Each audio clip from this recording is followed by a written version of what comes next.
ఏదో ఒక బుక్ పట్టుకొని 4 శ్లోకాలు పట్టుకొని విమర్శిస్తుంటారు ఈ స్వయం ప్రకటిత మేధావులు. ఏ శ్లోకాన్ని విమర్శించాలనుకున్నా అది అవైదికం అయి ఉండకూడదు. ఆ శ్లోక అనేది వేదాల నుంచి కాంట్రడిక్ట్ అవ్వకూడదు. వేదాలు తెలియాలంటే ముందుగా ఫౌండేషన్ ఆఫ్ సనాతన ధర్మ అంటే ఏంటో తెలియాలి. శృతి, స్మృతి, పురాణం, ఇతిహాసం, ఆగమం, సిద్ధాంతం.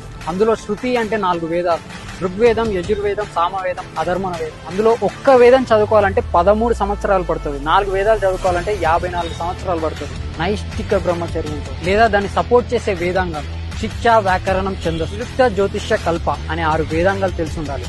లేదా దాన్ని సపోర్ట్ చేసే 4 ఉపవేదాలైనా తెలిసి ఉండాలి. ఆయుర్వేదం, ధనుర్వేదం, గాంధర్వ వేదం, అర్థశాస్త్రం. మీకు 18 స్మృతులు తెలిసి ఉండాలి. 18 పురాణాలు తెలిసి ఉండాలి. అద్వయం, బద్వయం చైవ, పత్రయం, పతచుష్టయే, అనాపలింగ పుష్కాని.